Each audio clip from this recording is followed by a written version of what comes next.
the one and only Darren Green Show. And just like that, we're back again with the Darren Green Show, your weekly dose of pop culture news, music, social media gossip, and reality TV. Please be sure that if you are watching this on YouTube to leave your thoughts in the comments. I cannot stress this enough. They recommend videos that have a lot of comments. Put an emoji on there, curse me out, say what you got to say. Just please comment below. And also, if you like the video, if you like the podcast episode, or you like me, child, go ahead and like this video. And also, if you're not already subscribed to the channel, girl, what are we doing? Subscribe to that ZM channel. And that goes for YouTube and also the audio podcast listeners, whether that means following on Spotify or subscribing on the Apple Podcasts and from wherever you are listening from. Hey, all y'all listeners, please also leave a rate and review because we love those. And yeah, we are back up in this gig, okay? There are some things that I want to get into. I've had just an interesting, I always say I had an interesting week, child. This week definitely tested me spiritually.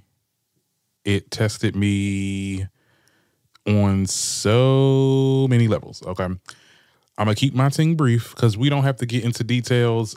Just to make a long story short, you're going to see a lot of me in the coming of days.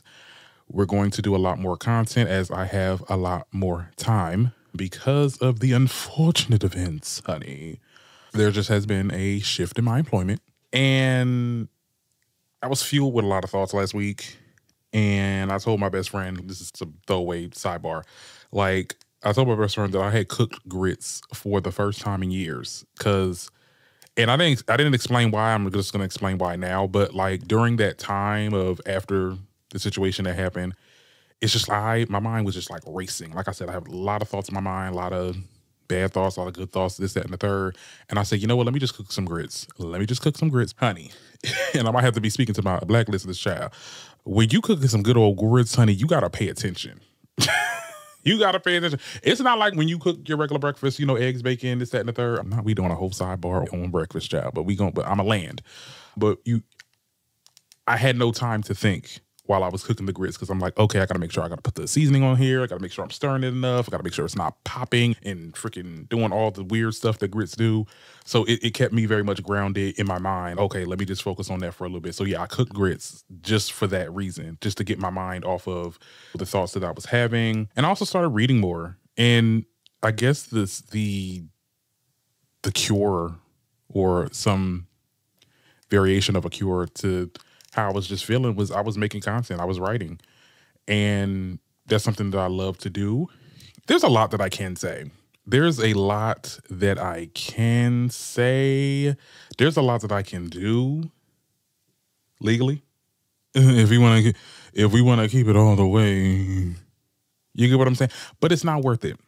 It's not worth it. I was gonna get on here and crash out, y'all. I was about to name names and whoop-de-whoop and all that other stuff, but it really is not worth it. As I further looked onto this experience and at this place that I was at, that we're going to keep it nameless, I at the end of the day, even though it's a toxic environment, I think that small businesses should also not be scrutinized because they are small businesses, and that is messed up. It's crazy how I'm taking this route. I'm being the bigger person, and I'm being the person that is being professional right now when there was no professionalism at all in this environment. But you know what? I digress.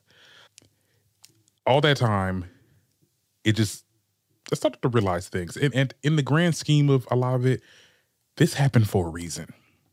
This needed to happen, actually. I wish I was able to jump ship, which I was trying to do, but the job market's trash. It would have definitely alleviated all this. And I don't mean this to be too like inconspicuous and not really tell y'all what I'm talking about. I'm going to table everything in a minute, but when I put on my community tab the other day saying, oh, rejection is God and or the universe is wherever you believe in, it's protection. I just realized like I was in an environment with people that did not want me there. They did not want to see me there. Somebody else that doesn't even work there anymore hired me and advocated for me to be there. And after all those people that advocated for me to be there was gone, There was no reason for me to be there. I was around people that did not want me there. It had nothing to do with what I did wrong or what, and that's what I want you guys to think about. Like when you, even when it has, not even when it has to do with like jobs and stuff like that, but like relationships. And it's just like the constant gaslighting of, oh my goodness, you're a bad person. And this is why you get the reactions that you get. And this is why I want to leave you, or this is why you're not good, and this, that, and the third. And it's just their toxic projections and they're putting it onto you. No, you never wanted me here. You never wanted me here. Okay. I don't know if it's a man thing. I don't know if it was a black thing, because it was predominantly, okay, touching the white part of my palm. Okay. And you just wanted to find a reason. And you got your reason. And I hope you feel validated. And I hope y'all, everybody that respected me, I nothing but love. I'm good. No, they really try to break my spirit. And I think those couple days, it worked a little bit. Like my spirit was a little bit broken, but I had to get up and be like, hold on. Remember who you are. Okay, I had to put that Black Panther line on there. Remember who you are, Sherry. Okay, because in that moment I was Sherry. Okay, because I was at the point where goddamn T'Challa died, my mother died, and the man trying to take over my country. That's what I'm feeling. I had to just realize that things happen for a reason. They never wanted you here. You can continue to put that circle peg in that square hole and it's not going to work. My only problem, my fault, is that I didn't notice this sooner and got the fuck up out of Dodge. But it's all good. It's all good. I'm very grateful to have the social media platform that is paying me, that the checks did come through. I did get paid from TikTok. Shout out to TikTok, even though TikTok be annoying me. I got tax refunds coming up soon, and I'm going to rack up on their unemployment checks. Okay. Good for you. And with that being said, we can get into the things. We have a lot to get into. Okay, we got to talk about the Dilla. He strikes again. He's over here trying to say that CNN altered the video footage of him and Cassie. We'll get into that. Lizzo also speaks on her depression. Lil Nas X drops some new music. Anthony Mackie stirs up some conversations that I really wanted to get into. All that and more coming up on The Darren Green Show. Okay, so our first topic, unfortunately, we have to talk about the Diddler because he made headlines. I'll read the excerpt and then I'll give you guys my thoughts. But Diddy's defense team continues to push back against the use of the key video in his upcoming criminal case. According to a new court documents obtained by TMZ, prosecutors want to use the 2016 video showing Diddy allegedly assaulting Cassie at an LA hotel. However, Diddy's lawyers are claiming that CNN played a major role in the video's destruction. Okay.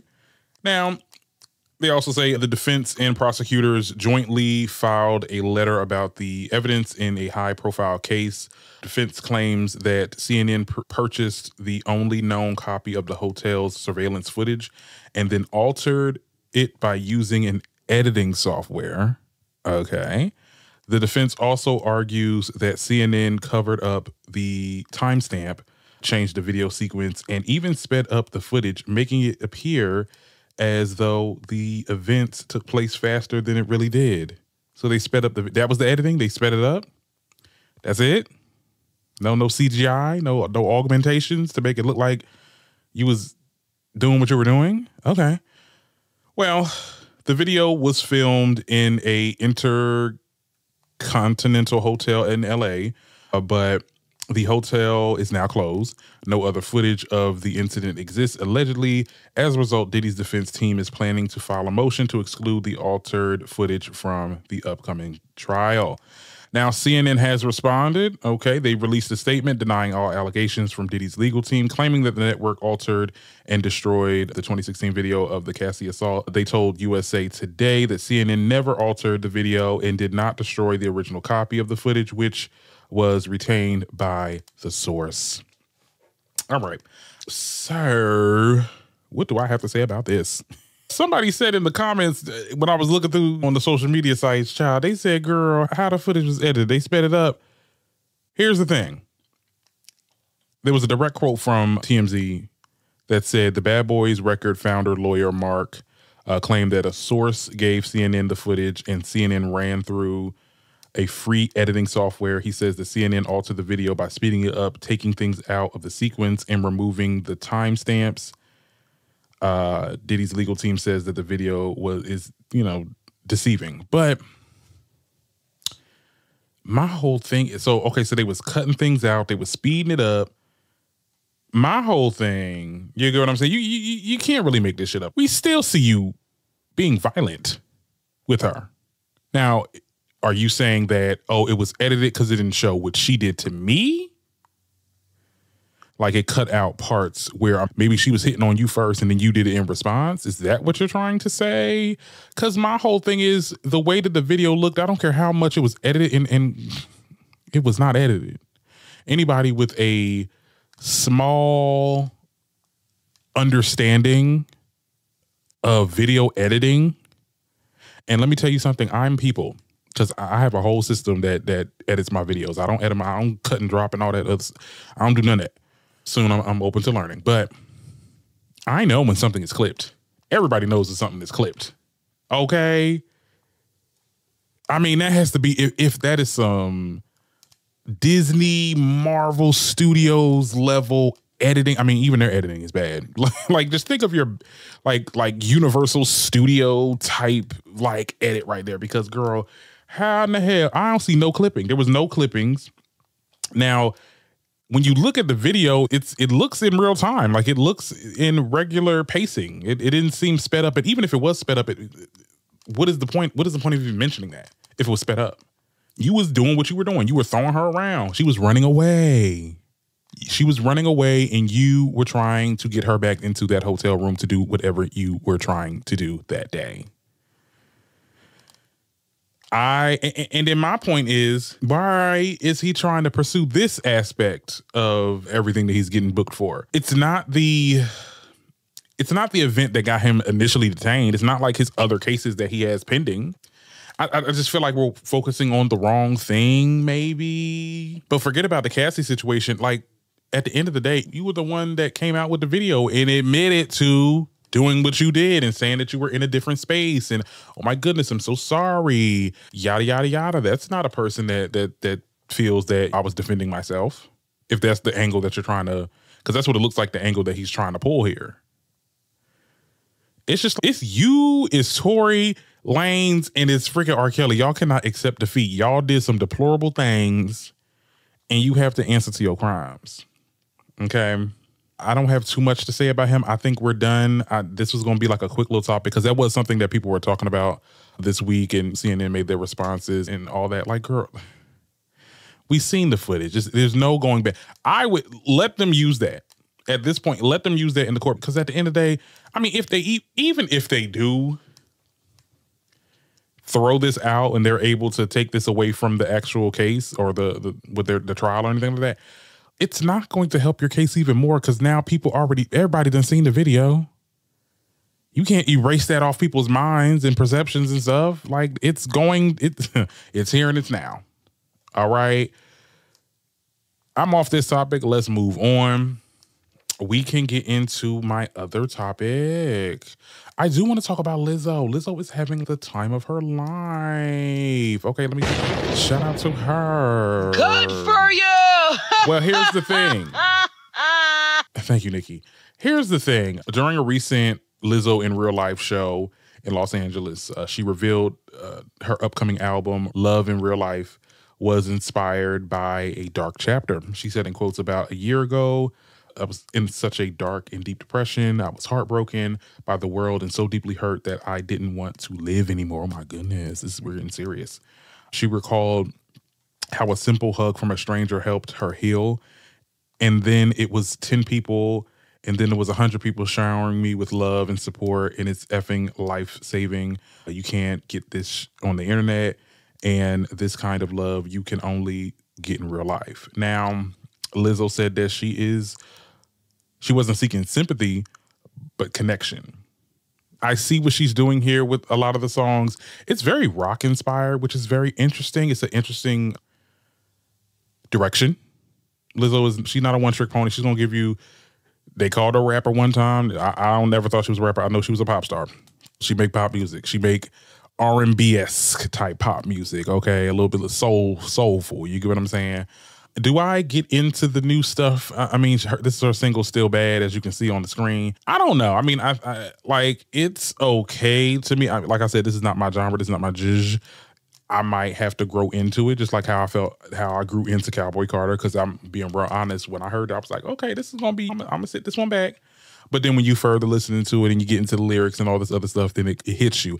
With music, it always hits me a little bit later. Because I know I did that video on Gaga's album. It's now starting to grow on me. And I never said it was a bad album.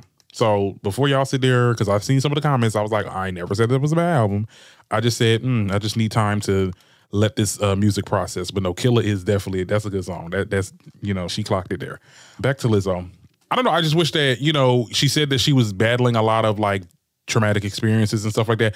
Maybe, I don't know, maybe showcase the music that showcases that. Because it seems like you're happy now and you made it across the rainbow. But sometimes in music, we want to see you in that state, even though that's the past tense. You get what I'm saying? I know a lot of people felt a way about when Beyonce did Lemonade and it was all like anti-Jay-Z and we thought the girl was about to like literally divorce his ass. To come to find out, everything that she sung about was in the past tense. And she was basically telling a story of what she was going through for the past couple of years being with him. And they're over the rainbow. They made up and everybody was mad about that.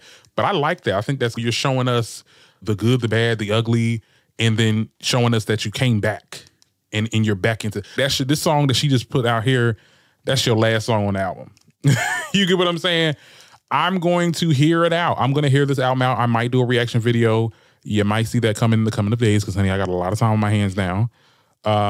So, yeah, I thought it was interesting. Tell me what y'all think about it in the comments, if you can comment. I just don't know. Now, somebody else that has been dropping new music, okay, Lil Nas X. Where he at? Where's fine ass at? He had an interesting rollout this week, okay? I just want to talk about him for a second before we get into any more serious topics. But Lil Nas X dropped new music basically all week, like each day of the week, like Monday, Tuesday, Wednesday, Thursday, into his lead single, I believe, Hotbox. So he's dropped 5 songs, which I didn't listen to the other songs, but I did listen to a little bit of Hotbox. The visuals it mirrors Super Bass a little bit. He got the little pink pool with the pink Lambo and the dudes in the swimwear and all this other stuff. Like, Lil Nas, this was a good visual. Let me just say this. This was a good visual. This was, his quirky and eccentric style. I mean, he even said a comment, this is like my Pink Friday out era or whatever. People saying, oh, look, it's Nas Mirage again. I like it. Let me tell you something. I think that I wish we would have came, and I say this all the time. I wish we would have came in with this music. I wish we would have came in, because I feel like it's not relying too much on gimmicky. We're like going back into, okay, I'm dropping this, I'm dropping that. He's understanding now that it's different now. It's definitely, he's been dropping stuff and it has not been, I'm not saying it hasn't been received well, because this was received well. Like his Hotbox song I think it's like at 700,000 streams on Spotify. Like people are listening and it is a good song. Don't get me wrong. I can't play a little bit of it because obviously for copyright reasons, but it is a good song. I definitely felt like what do I say about it? What do I think about this? Let me look at my notes. I think it is catchy. I feel like, I sound like Sheree Child. I love the beat. No, but I mean, the beat was good. And I love how it has an old, early 2000s-esque R&B mixed with rap type vibe. Like he's gonna give you that. And the thing about it is, though, I know my takes on Lil Nas X in the past. You may think I'm a hater, child. I'm very critical. I think that he is a talented artist. I'm not gonna say he's an icon, child. We can't get icon status too early in the game, child. But his marketing strategy when it comes to releasing music is iconic. You get what I'm saying? You mean to tell you dropping a new song every day of the week into your lead single? You just dropped the EP on us, like each day. It was like, I think that's kind of dope. I think it's dope, even though it didn't really have that much attention. I don't know if the label is trying to shelve him or anything like that, because there was not a lot of ads. He's not on any of the they're not putting him on any of the DSPs. I don't know what's going on with that, but one thing Lil Nas X is gonna market that damn project on his back. Okay. He don't need the label, child, and apparently label don't need him, child. I also put here too that Lil Nas X is in a point in his career where he has to win over the general public again. Now, if you don't care about that, Lil Nas, then that's fine. Then make music for your niche. But if you want to get back to that Old Town Road status, yeah, you're going to have to win over the general public. And we already got people in the comments talking about something, oh my God, like he relied too much on his queerness or his sexuality to influence his music and this, that, and the third. My whole thing is, don't everybody put their sexuality in the imagery? Not imagery, but well, yeah, imagery. They put sexuality in their music. When you think about all these women artists or straight male artists, the women artists talk about dudes and how they can flip it, eat it, drip it, or whatever you want to call it. The boys talking about how many girls they got. You know what I'm saying? And Lil Nas X wants to talk about how many boys he got. You know what I'm saying? So what's the issue? Everybody does it. No, he's not. Like I said before, he's not Frank Ocean. He's not going to give you those innuendos that is open-ended and not use pronouns so that it can seem, oh, he could be talking about a girl or a boy. Who knows? And I can relate to this because I can imagine myself thinking about a girl when I listen to music. I don't see how people listen to music like that. I listen to, and maybe it's just the curse of me listening to just a wide variety of genres. Like I've listened, there's country songs that don't get into country, but there are some country songs from natural country artists that I listen to. There's pop music, there's R&B, rap. I even get into some of the rock and roll, and I don't relate to any outside of hip hop and R&B. I don't relate to any other genre or any other art. Like I listen to Taylor Swift. I don't relate to her at all. You get what I'm saying? I don't have to relate to her or understand, or, you know, I have to be in sync. So when I hear her lyrics, I can just imagine myself. And it's like narcissistic a little bit. Maybe not narcissistic, but a little self-centered. I listen to music for the storytelling, what I'm trying to feel off of it, not me picturing myself in the song, if that makes sense. So at the end of the day, Lil Nas X may be talking about the dudes that he getting and how he can flip it, do all this other thing to the moon and sky and all that stuff like that. That don't make it, I mean, just because you don't relate to it don't mean that it's not no good music. And you could be blocking you really could be blocking your blessings because it could be some really good songs out there that you might not relate to, but it's really good. I don't know. Honey, I'm back to yapping again, honey. I think that his song Hotbox was good. How I see this impacting the charts, like I said, if he wants to get back to that status again, he's gonna have to win over the general public, whatever that may look like. But if he's not trying to do that, I mean, that's fine. Make music to serve your niche. And he has a lot of fans. Contrary to popular belief, Lil Nas X has a lot of fans and they will support him. I see that he has a big queer following now because I feel like we've gone past the, oh my goodness, like the mean gay. Because there was a lot of gays that were coming from him. I'm just like, yo, he already gets dragged by the straight dudes show, by the straight people show. Why are we adding insult to injury? And I do feel bad for adding on to that with the whole J. Christ thing. I just feel, look, at the end of the day, child, don't poke the bear. Okay, don't poke. There's just certain topics that we just can't get into. If you want to tell a message, fine. Then tell your message, honey. Say the message. But if you want to be a star and you want to be mainstream again and get back into that limelight, you got to be for all people. And at the end of the day, isolating because I believe he had fans in the general public that also were religious and were probably offended by that era. I felt like that was addressed in your first album, and then we tried it again with this new rollout, and it didn't work out. I don't think he should ever go back. And I still 10 toes down. He should not go back into the religion aspect of things. Everybody, look, at the end of the day, because there's stuff that people will say about us and we get offended by it. And we're 10 toes down on you shouldn't have those views or you shouldn't say that because it's X and Y and Z, homophobic, xenophobic, whatever, phobics. You get what I'm saying?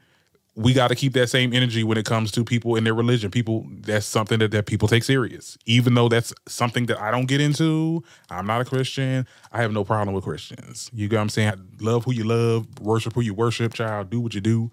That's just that on that. I feel like I am going a little bit over, child. We can move on off of that because speaking of all that, right? Because I feel like this kind of connects a little bit. I don't know if it does, but Anthony Mackie, he went viral, okay, this week because he got on an interview, right?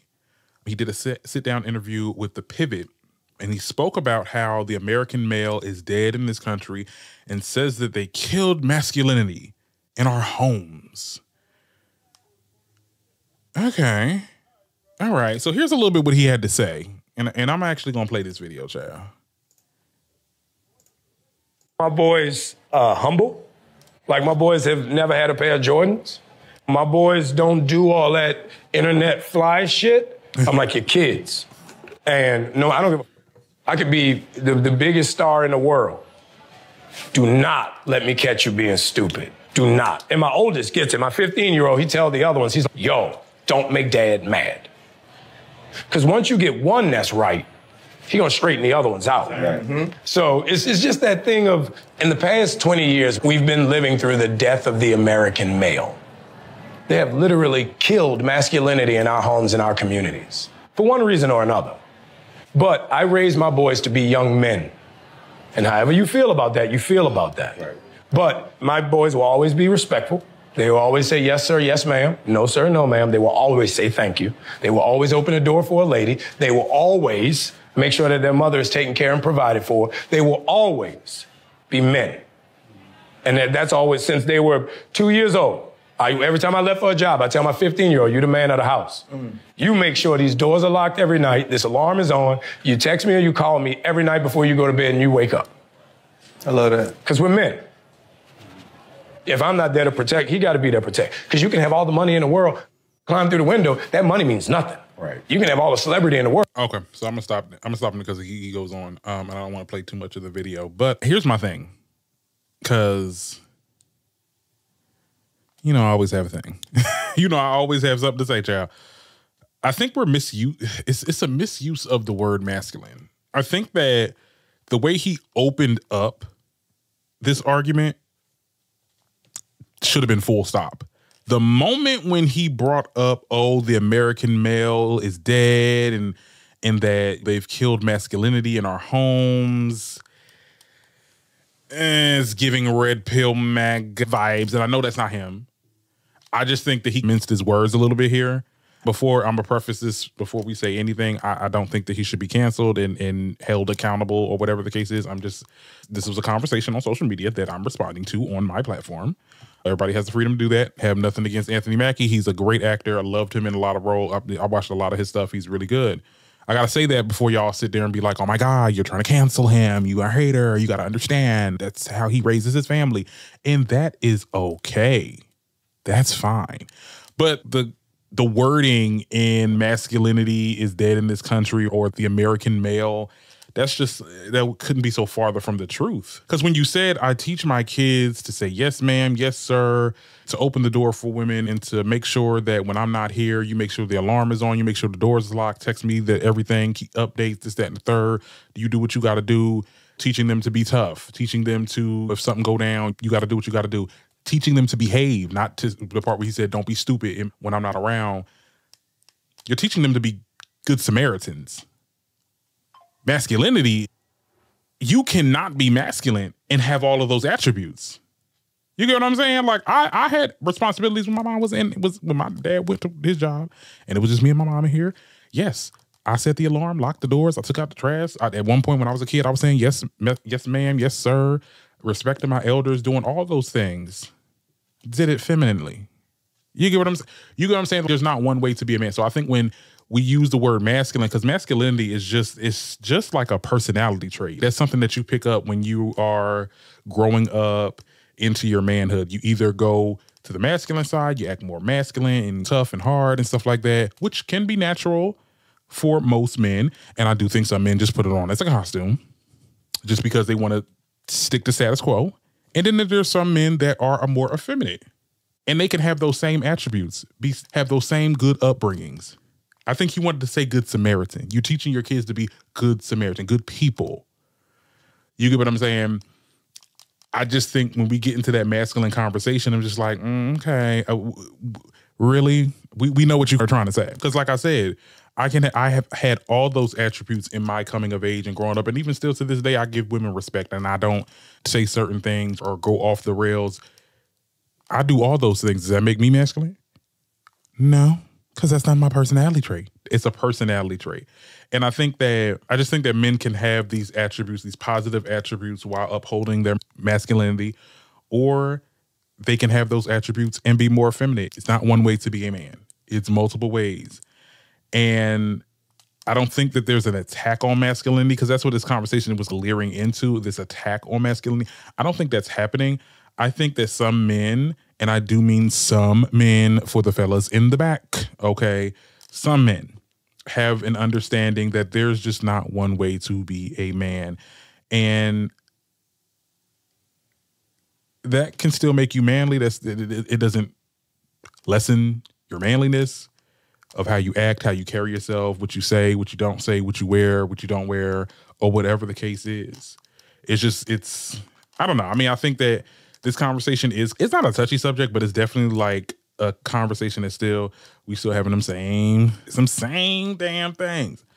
Ultimately, he was just using the wrong terminology, and I think he missed the mark for me.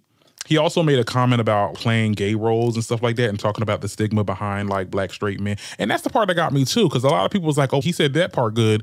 I was going to play audio from that. But he basically talked about how like he grew up in the South and how he grew up, like when you are growing up in the South, you grew up homophobic, and how when he went to school, his mind opened. That's what happens when you go to college. You be around people that you don't normally be around when you were in your hood or in your hometown.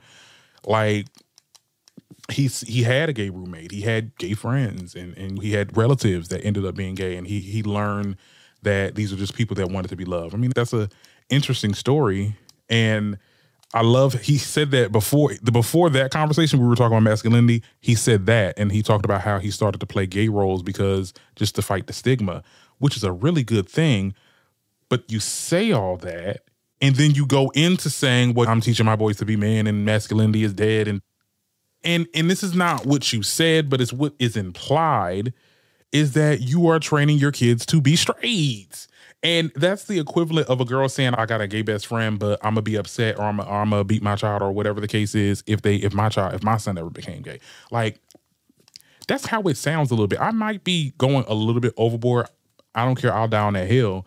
But that's just what it implies, even though that's not what he's saying. Now, I might be wrong. It is what it is. Like I said, I still respect the dude.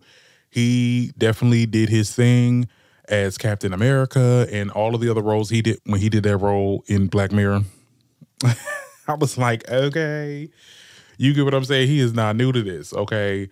But I don't know. I mean, I think that whole masculinity conversation, that girl, in this climate too, where we got this person, this nutcase that's in office is trying to sit there and be like, oh, we need more masculine men and da-da-da, and trying to get rid of the girl. At the end of the day, it's multiple ways to be a man, just like it's multiple ways to be a woman. Not every woman is effeminate. And that's okay. It's fine.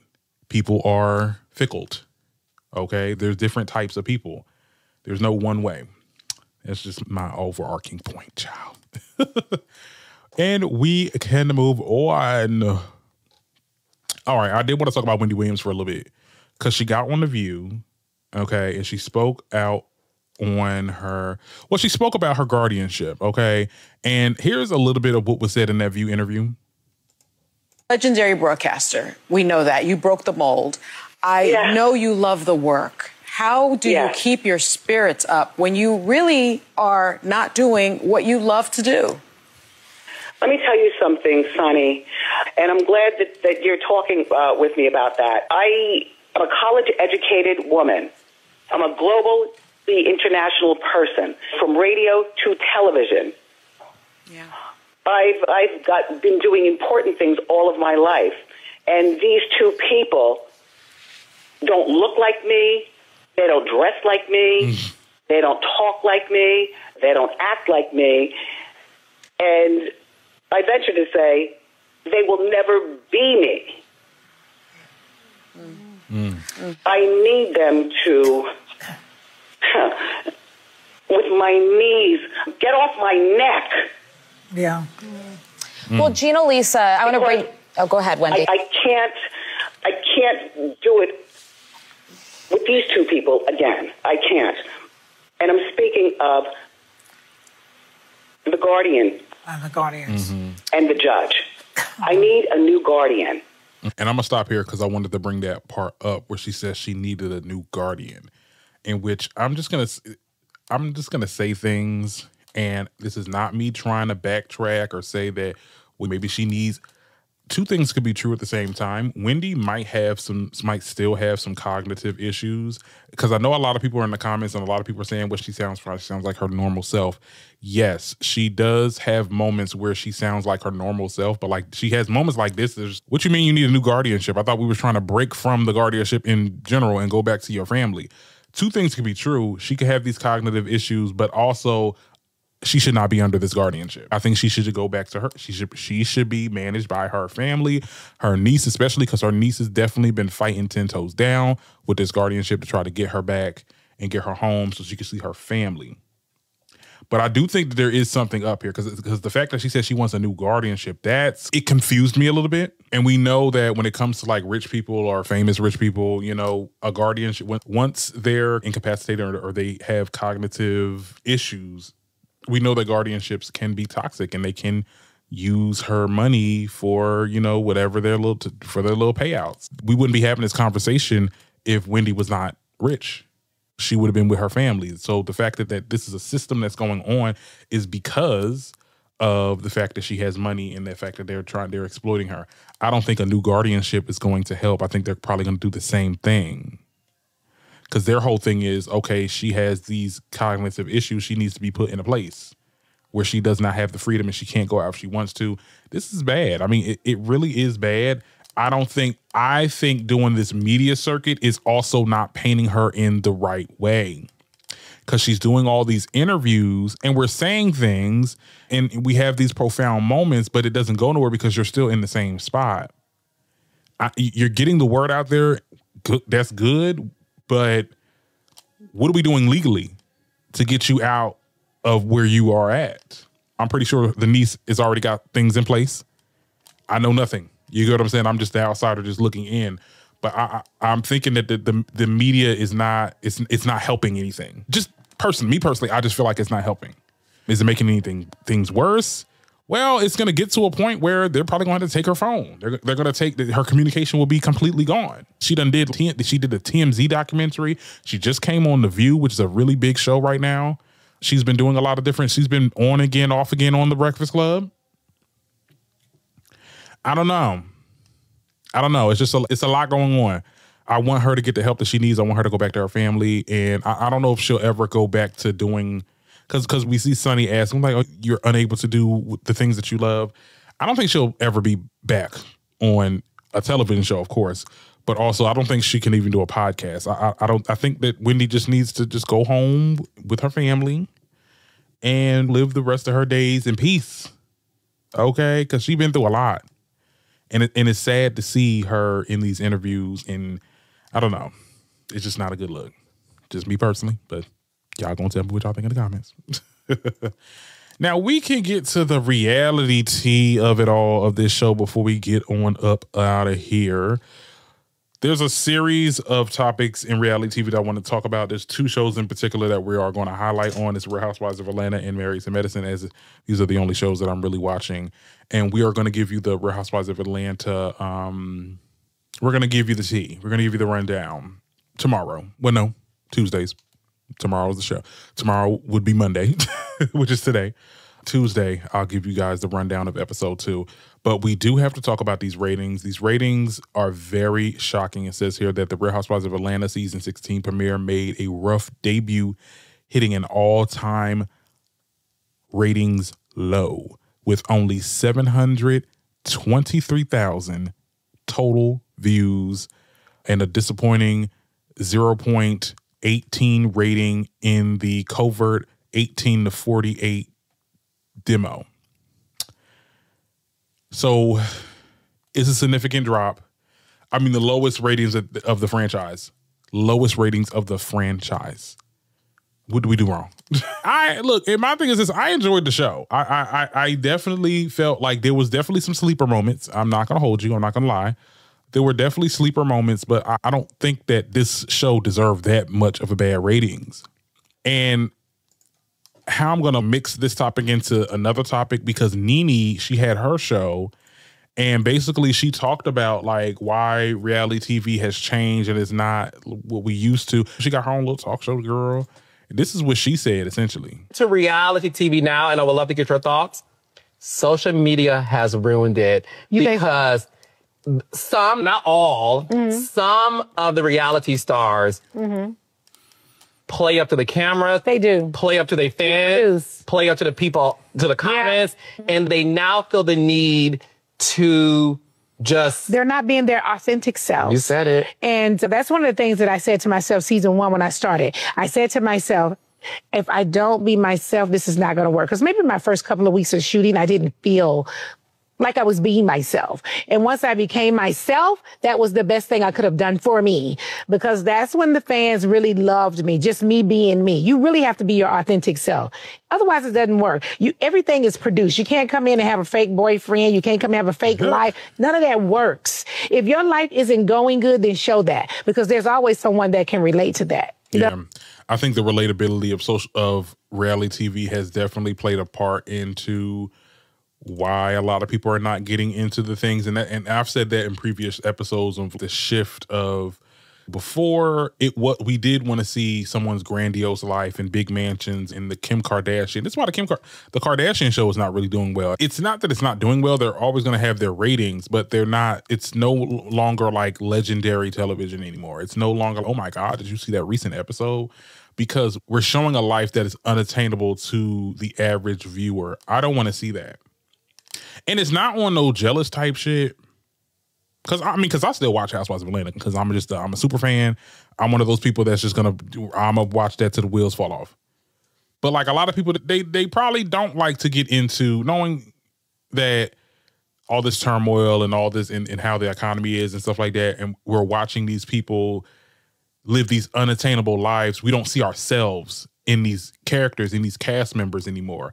When Nene and them first came on, I'm not saying Nene, and I feel like I'm saying this, I sound like a broken record because I feel like I talked about this in a previous episode, but like when we first saw Nene wasn't the Nene that we know now. She may have had a big house, but she definitely had some upbringings. Sheree also had a fashion with no fashions. You get what I'm saying? It was stuff like that was iconic that kind of was like, girl, what? Like, how you gonna have a fashion show and you ain't showing no fashions? Honey, you got concepts of a fashion. Entertaining now, it's all, oh my God, I got this new mansion. I got a elevator that goes to my personal closet. And I got this man that makes a lot of money. It's just, what are we saying? What are we doing? The drama is not even looking real. When we saw that girl Kelly come for Portia, it was so forced. And then they didn't actually talk about why social media, because this clip that I showed you about Nene, they didn't really talk about why social media is also ruining reality TV, but I'm going to say it because I feel like I got the first good 8 minutes of episode 2 where Portia is going after Drew, which is probably going to be the highlight of the show because I didn't care about any other scene that they gave us, like any sneak peek. Why are you giving these social media sites that cover reality TV, y'all giving them the footage before the show drops? That's such a disservice to the episode. Because if I can watch it on Instagram, what's the point of me turning on my TV? You get what I'm saying? And the fact that to watch it on demand, you got to wait a day for it to come on Peacock. I ain't got time for that. People don't have time for that, so they don't watch. Also, they changed a lot. I mean, and I also think that it just has to do with like people wanting the old cast to come back. And these people have lived different lives. They're not the same people anymore. You put these people together in a cast again, you're not gonna capture lightning in a bottle. You're just not gonna keep it in there. It's not gonna work because it's just like these people are living different lives. It's not the same. So you can want that if you think that's whatever. But I don't know. I mean, I just feel like we're over reality TV in general. Like it's like it gets to a point where it's like, how many times are we gonna sit there and just sit in a room and argue, throw glasses, throw drinks, lie? Because these people do not share their real lives. These are liars. These are, especially when you want to, if we want to talk about the Potomac girls, how they lie and scheme and cheat their way into success, whatever that means. Yeah. It's weird. And then we have other franchise cast members that are dragging the other black shows, like Toya Harris. You heard about Toya? Toya sat there and was talking about how she watched the first episode of Real Housewives of Atlanta and it was nothing but Botox and filler and it's giving Nicki Minaj. Girl, take a look at this. Atlanta? I did. You like it? Absolutely. Okay. I did. I like it a lot. It's a lot of Botox and fillers. Oh, from who? Which I am Who's doing the most? Man, I saw Nicki Minaj on there. I saw Little Kim. Who's Nicki and who's Kim? Them two ponytails, and the other one was like this smile that was like, it was like really. Oh, they're not seeing the right doctors. Yeah, my God. They have to get married to medicine. I mean. Now, she made this comment. Portia made her comment also basically saying, to be honest, the girls from the Real Housewives of Atlanta have always supported each other's shows on the network. And for me, definitely Married to Medicine, as a black woman, to talk about someone's features and pick apart the Atlanta girlies is really sad. We may shade one another on our show, but keep it in-house. We haven't been out here tearing down someone else's. So that's what Portia said. I do believe Toya responded. And what did she say, child? She said, Toya was like, girl, stop. You call another black girl ashy, talking about Kenya. Not to mention you were a tad shady to our franchise under the Phaedra Parks post. You and I both know how these interviews go. I definitely stated a balanced view of good and bad. Don't jump down the bandwagon or whatever, what she said. And then she goes on to say that I'm one of Nicki Minaj's biggest fans and I have nothing but love for her. It's not an insult. Yeah, no, because I know them bars are dragging her, because what was the point of you bringing up Nicki Minaj? Why was you bringing up Nicki Minaj? Because Nicki Minaj has made it very clear way back when that she does not put in Botox. She never did nothing to her face. So what you mean? Yeah, no, she had to clean that up because of them bars was dragging her ass, and rightfully so. I think that, this does look like Toya was just mad that the girls is giving them shade or whatever. You girls are mean girls. You are mean girls. People are responding. We all watch the same show. We all are watching what's happening on Married to Medicine. And at the end of the day, y'all should be nothing but grateful for Real Housewives of Atlanta, because if it was not for Real Housewives of Atlanta, there would be no Married to Medicine. There would be no Married to Medicine, okay? There wouldn't be a care of filming shows for Bravo in Atlanta if it was not for the Real Housewives of Atlanta and what it did. Okay? And for you to talk about people that getting work done as if people not at your place didn't get work done. Boob jobs, ass jobs, all that stuff, all them jobs. Done. You included, Toya, because I remember you was thin as a French toast stick. So it doesn't make any sense. And then also, you like, I don't know if they're trying to create buzz for their show. The buzz, you ran them off the show. Like Phaedra. Like, you literally, and I'm telling you right now, I'm so glad that the next episode is the season finale, because after Phaedra left, it got dry. I don't care about your arguments. And now we're seeing Simone pick fights with Quad because they can't use Phaedra as a punching bag because Phaedra didn't show up. It's so overly, as Heavenly would say, it's so overly produced, and so it's tacky, and it's going to get to a point where it's going to really affect your ratings. Your ratings weren't that good either.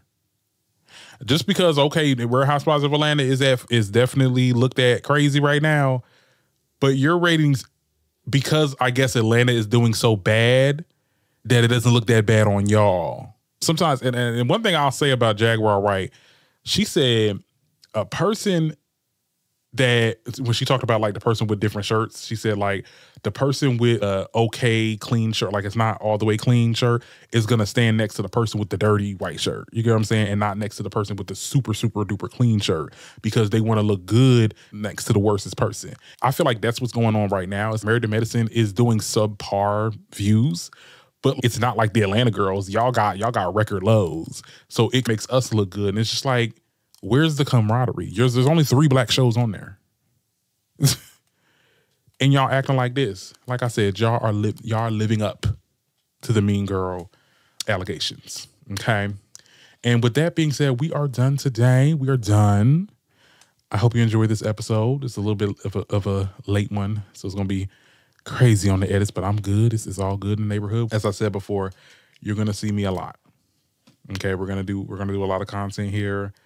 I think this is an absolute win, and I think that just got to move on. Just going to keep applying. I got career fairs to go to this week, so the skies is going to be the limit. And at the end of the day, this is the first day of the rest of my life. Anyway, see you guys later.